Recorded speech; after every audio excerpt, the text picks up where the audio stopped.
Salut à toutes, j'espère que vous allez bien. Aujourd'hui je vous retrouve dans une nouvelle vidéo pour vous présenter mes favoris et mes flops du mois de janvier, puisque ça y est, le mois de janvier touche presque à sa fin. Du coup je m'étais dit, allez, je vous tourne la vidéo maintenant, comme ça c'est fait, je pourrais me consacrer à autre chose après.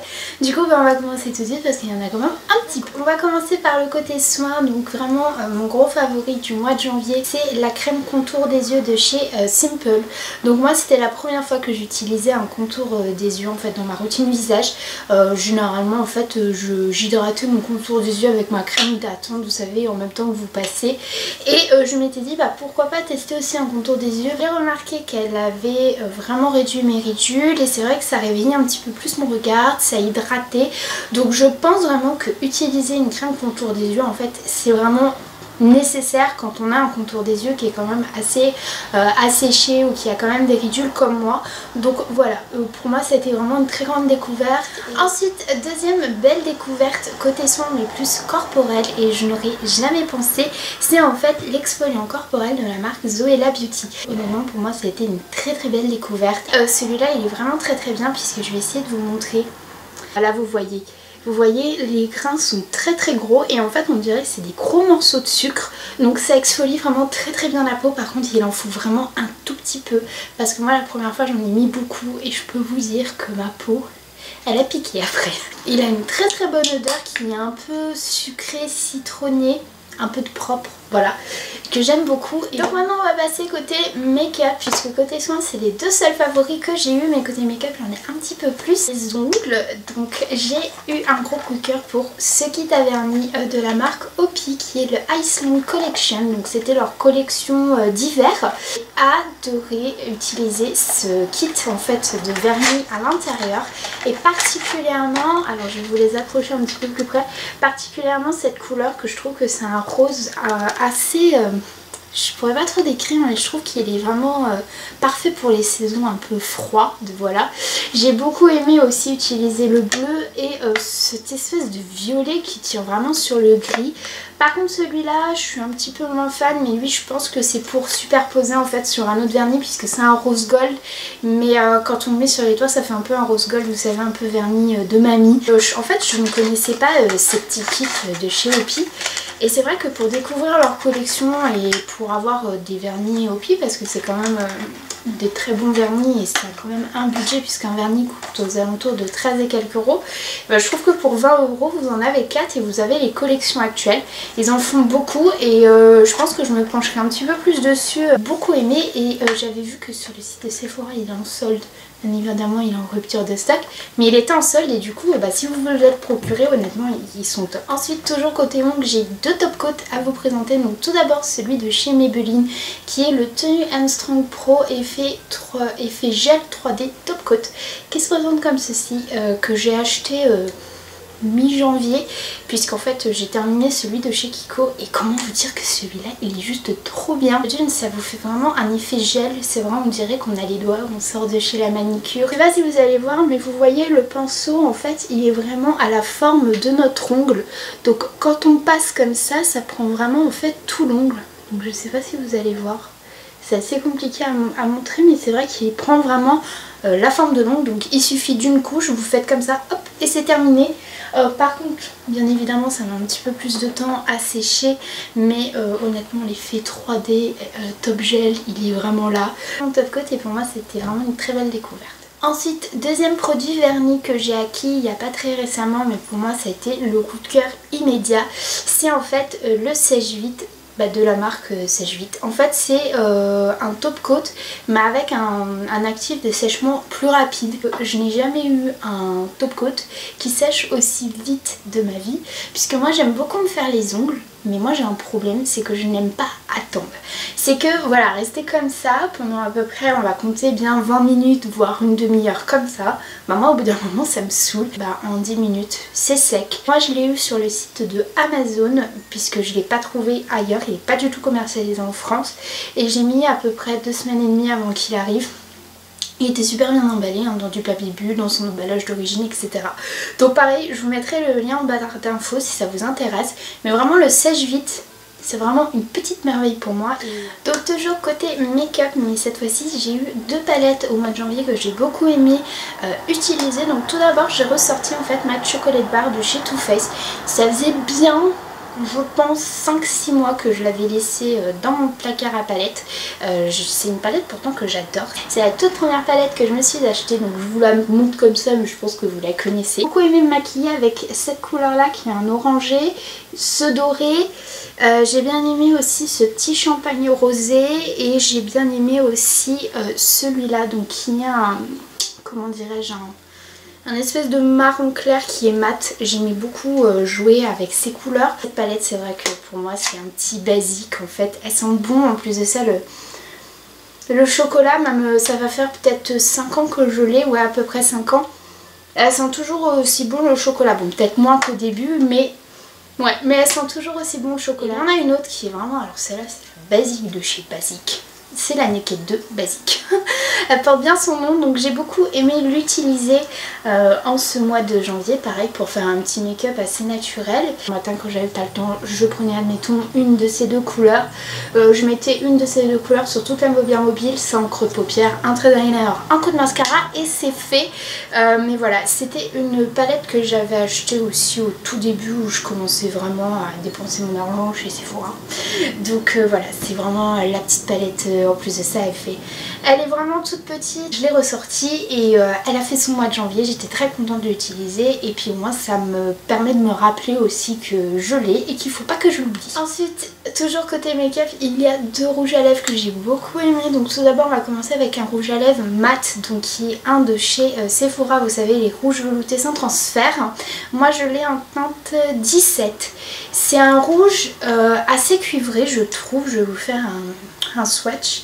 Je trouve que c'est un rouge qui est déjà foncé, vous voyez, mais qui tire un peu sur le brick. Voilà, alors je suis pas la meilleure pour décrire les couleurs de rouge à lèvres, je dois avouer.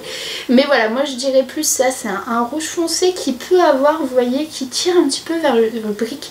J'ai adoré le porter. C'est vrai que moi les rouges à lèvres rouges, que ce soit des rouges à lèvres rouges assez flashants, que des rouges à lèvres rouges assez plus dans les bordeaux ou un peu foncés, ça ne me dérange pas de les porter. J'applique assez facilement, la couleur elle est tout de suite au rendez-vous, ça se matifie assez rapidement et en plus de ça, ça dessèche pas les lèvres, ça tient plutôt bien tout au long de la journée. Et enfin deuxième rouge à lèvres qui n'est pas du tout un mat mais c'est un rouge à lèvres satin qui est dans la gamme satin en fait de chez MAC, qui est le Brave. Vous savez, ce fameux rouge à lèvres qui à un moment donné ça a été la mode puisque c'était Kylie Jenner. Voilà, c'était Kylie Jenner qui le portait sur ses lèvres avec un contour des lèvres aussi, je sais plus son nom. Bref, tout le monde se l'arrachait ce rouge à lèvres et puis ben moi je voulais depuis très longtemps m'acheter un rouge à lèvres MAC à l'époque et j'avais jeté mon dévolu sur celui-là sans savoir que il était à la mode au moment où je l'ai acheté. Donc il est comme ceci. Ce que j'aime beaucoup c'est que pour moi c'est un nude un peu bois de rose marronné, vous voyez, que je trouve juste canon. Je trouve qu'il est super facile d'application. Il tient, bon, pas tout au long de la journée parce que si on va manger, on va boire, faut faire une retouche. Elle est juste canon. Donc voilà, donc ce sont les 2 rouges à lèvres, comme vous voyez, vous les avez juste à côté, que j'ai beaucoup porté en ce mois de janvier. Côté lifestyle et random, je n'ai rien à vous présenter ce mois-ci puisque je n'ai pas regardé de nouvelles séries. Je suis en fait les séries que je vous ai déjà présentées. S'il y en a une que là je suis en train de commencer, mais je sais pas si je l'aime ou si je l'aime pas, donc voilà. Et côté livre, c'est vrai qu'au mois de décembre et début janvier, je n'ai pas eu le temps de lire et c'est vrai que ça me manque quand même d'un livre là actuellement, donc du coup je peux pas vous en parler tout de suite, mais je pense que je vous parlerai de ça le mois prochain. Mais par contre on va passer côté flop parce que là pour le coup il y a donc premier flop que je n'aime pas du tout et c'est vraiment un contre-cœur parce que la collection est vraiment mignonne, c'est la mousse de douche cocooning, en fait la Winter Wonderland de chez Sephora. Donc la collection de Noël de chez Sephora l'année dernière était juste magnifique, c'était Winter Wonderland, c'était très joli avec des renards, avec ce fond blanc, c'était très cocooning, très joli honnêtement. Et du coup moi je m'étais acheté la mousse de douche puisque j'avais envie de tester un produit de cette collection de Noël. Comment vous dire que je n'aime pas du tout le concept de la mousse de douche. En fait je n'aime pas du tout en fait ce concept. Déjà je trouve que quand ça sort ça fait un amas en fait sur notre pomme de douche ou sur notre main. Et je trouve que quand on applique en fait sur notre corps, il y a beaucoup de produits qui tombent déjà dans la douche. Donc bon, c'est un petit peu embêtant parce que ça salit la douche. Mais je trouve que c'est pas agréable en fait. Je préfère en fait les gels douche tout simplement. Je trouve que c'est pas très agréable. Bref. C'est un produit que je n'ai pas aimé. Ensuite, deuxième flop, c'est absolument pas une surprise pour moi. Ce sont les lingettes démaquillantes de chez Make-up.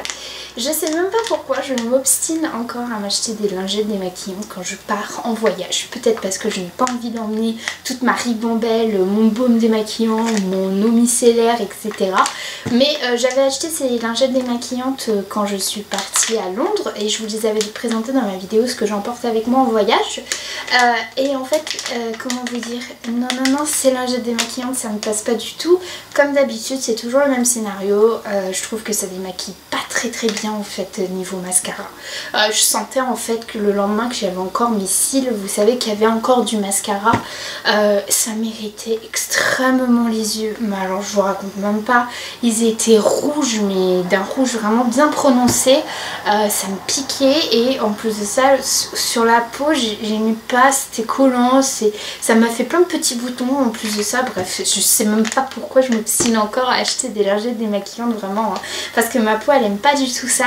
Je sais pas qu'est-ce qu'il y a comme produit à l'intérieur qui fait que ma peau elle aime pas. Pourtant j'achète toujours celles qui sont pour peau normale et sensible, et celles-ci elles sont à l'eau micellaire apaisante, donc c'est les sensitives, 0% de parabènes, donc normalement ma peau devrait, comment dirais-je, bien réagir et plutôt bien aimer. Absolument pas, je les aime pas du tout. N'hésitez pas à me dire vous d'ailleurs si vous n'avez pas des bonnes lingettes démaquillantes à me recommander pour moi, voilà, mon problème, c'est-à-dire que j'ai la peau qui est un peu sensible et surtout les yeux qui s'irritent assez facilement.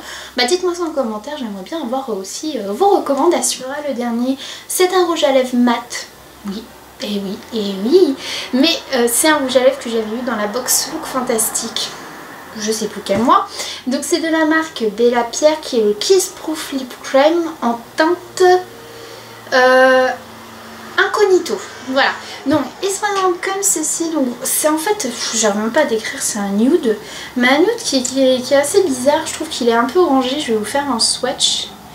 Voilà, donc il est ici, vous voyez, donc c'est un nude qui est plutôt sympa. C'est vrai que moi quand je l'avais eu dans la Look Fantastique, j'étais très contente parce que je me disais oh, trop bien, en plus c'est un mat, donc moi j'aime beaucoup les mats, c'est une couleur que je ne possède pas dans ma collection. Mais il y a deux trucs qui me dérangent et dont une là qui me dérange, c'est l'odeur. Ça a une odeur, vous savez, de ce chewing-gum en fait que moi j'avais quand j'étais petite à mon époque. Je sais pas s'il est commercialisé encore, je vous mettrai une illustration. Vous savez, c'est les gros rouleaux de chewing-gum là en fait, et vous prenez petit à petit le chewing-gum. C'est pas un malabar, ça sent cette odeur. Alors au début c'est agréable parce que c'est une petite odeur, mais c'est que l'odeur reste sur vos lèvres. Très désagréable de sentir cette odeur tout au long de la journée. Là je le sens et ça m'écoeure. En plus de ça, je trouve que ce rouge à lèvres mat file entre les ridules. Il est vraiment collant, donc c'est à dire que quand on fait ça, ça colle comme si on avait un gloss en fait, alors que pourtant c'est un effet mat. Je comprends absolument pas. La couleur n'est pas si belle que ça, je trouve. Je trouve qu'il se matifie pas aussi joliment que par exemple un de chez Sephora ou un de chez Too Faced ou peu importe. Voilà, très grosse déception pour ce produit. Et voilà, j'ai terminé de vous présenter mes favoris et flops de ce mois de janvier. Comme d'habitude, n'hésitez pas à me dire vous aussi quels ont été vos petits coups de cœur et quelles ont été aussi vos petites déceptions. En tout cas, j'espère que cette vidéo vous a plu. Si c'est le cas, n'hésitez pas à mettre un petit pouce en l'air, à vous abonner à ma chaîne pour louper aucune de mes vidéos. Et puis moi, d'ici là, je vous fais de très gros bisous et puis je vous dis à bientôt. Salut!